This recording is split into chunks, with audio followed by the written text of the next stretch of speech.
Hello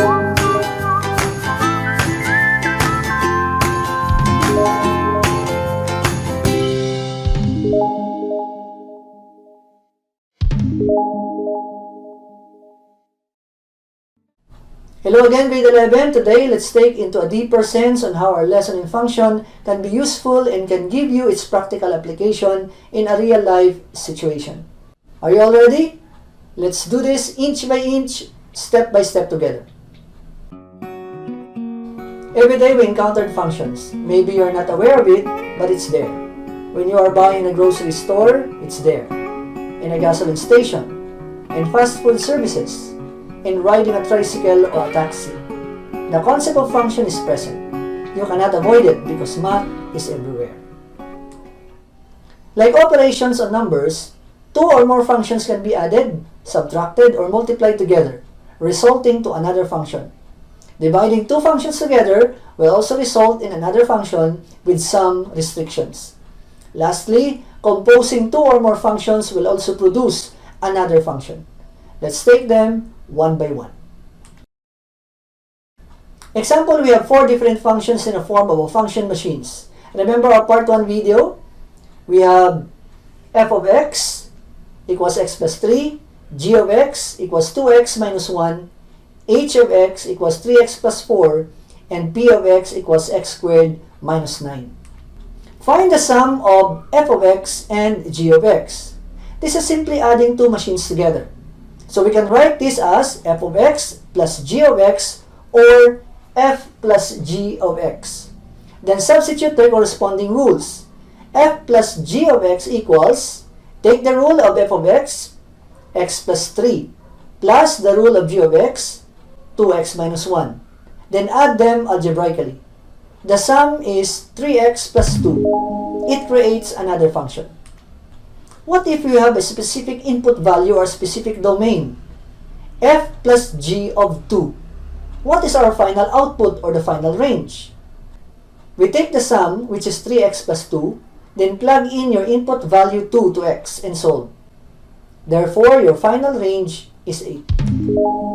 The same thing when you subtract two functions. Just be careful with the rule of sign numbers. For example, solve for h minus g of x.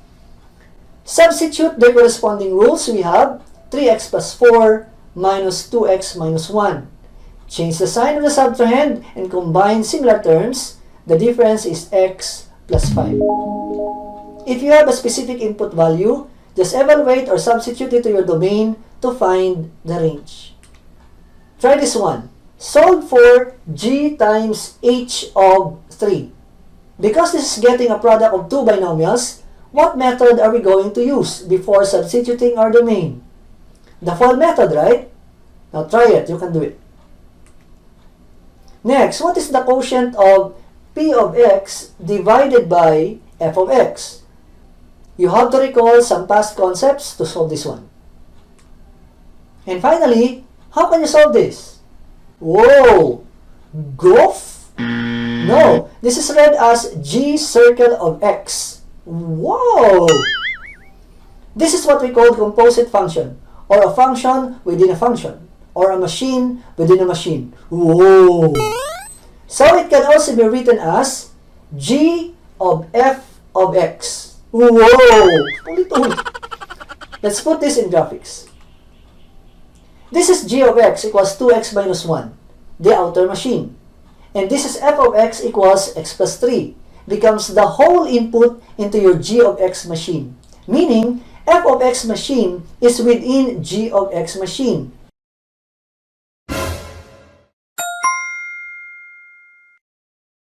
So the equation becomes g of x plus 3 equals 2 times x plus 3 minus 1. Applying distributive property and simplifying it gives us 2x plus 5.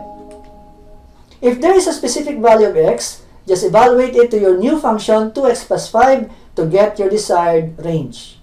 Okay, try this one. P circle f of negative 2. Now let us proceed to our second learning target. But before we represent real-life situations using functions, first it should be better if we recall two main concepts. First, recall the parent graphs of basic functions. And second, recall the concepts of how to identify the domain of a function. So these are the parent graphs of basic functions that you already took up in your previous grades. I want you to have a summary of this for reference purposes, or better yet, familiarize these graphs.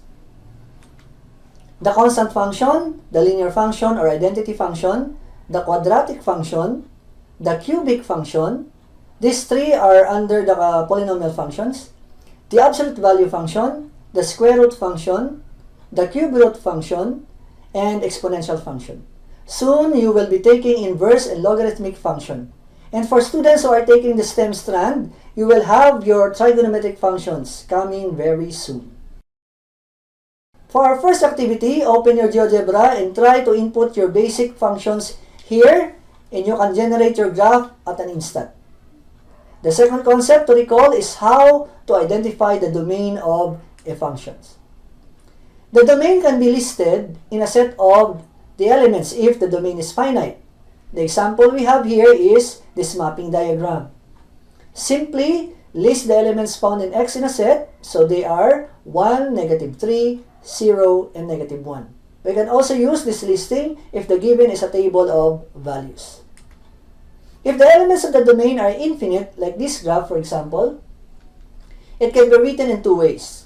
The first way is the use of set builder notation. This is read as the domain is the set of elements X such that X is an element or members of real numbers.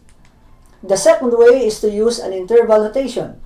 Actually, there are three main ways to show intervals: the use of inequalities, the number line, and interval notation. In using inequalities, we use the symbols to determine our domain. Less than or equal to, greater than or equal to. In using the number line, we draw a thick line to show the values we are including, and a filled-in circle when we want to include the end value, or an open circle when we don't. In case the value of the domain increases or decreases without end, we indicate an arrowhead and use the symbol of infinity. And in using interval notation, we just write the beginning and ending numbers of the interval and use a bracket when we want to include the end value, or a parenthesis when we don't include it. In the case of infinity, we always use parentheses and not brackets because we don't reach it.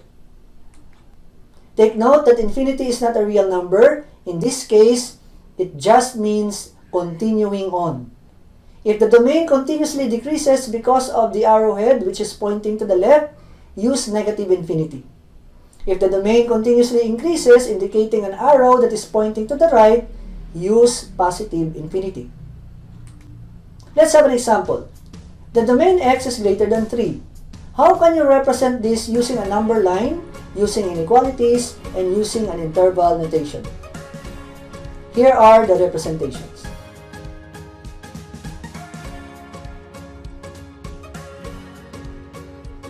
How about the domain X is less than or equal to -1? How can you represent this using a number line, using inequalities, and using an interval notation? Here are the representations.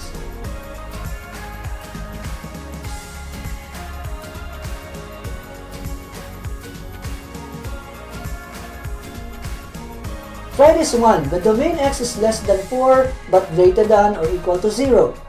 How can you represent this using a number line, using inequalities, and again using an interval notation? What if the domain is X less than or equal to -2 or X is greater than 2? How can you represent this using a number line, using inequalities, and using interval notation? I think you are ready now to represent real-life situation using functions. Let's go. Example number 1. Give a function P that can represent the total cost for buying X pieces of personal protective equipment or PPE for the frontliners during the time of a pandemic if a PPE costs 1,250 pesos. Number 2. A computer shop charges 15 pesos in every hour of computer rental. Represent your computer rental fee R using the function R of T, where T is the number of hours you spend on the computer. Example number 3. The table below shows the amount of gasoline a truck consumed depending on the distance traveled in kilometers. Represent the amount of gasoline consumed in a function G in X kilometers traveled. There are functions that requires more than one equation or formula in order to obtain the given output. There are instances when we need to describe situations in which a rule or relationship changes as the input value crosses certain boundaries. In this case, we need to apply the piecewise function. A piecewise function is a function in which more than one equation or formula is used to define the output. Each equation or formula has its own domain, and the domain of the function is the union of all the smaller domains. Here's an example. What is the graph of f of x equals 4 if x is less than 1, and x if x is greater than or equal to 1? So we have two functions here. F of x equals 4, which is a constant function, and f of x equals x, which is an identity function. The inequalities at the right are the set of domain that are included in each function. Let's graph the two functions with their corresponding domain. This is the original graph of f of x equals 4, but we are just concerned about the domain, which are real numbers less than 1. So we encircle this point, because 1 is not included, and erase the right side of that circle. Now try to graph the next function following its domain condition.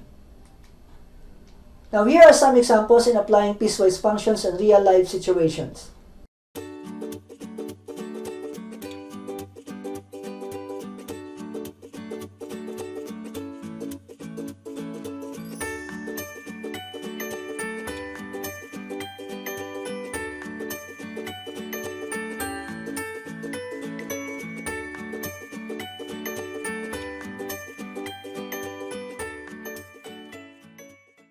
That's all for now, guys. I hope you learned something today. Stay safe, stay home, and stay productive. God bless. Bye-bye.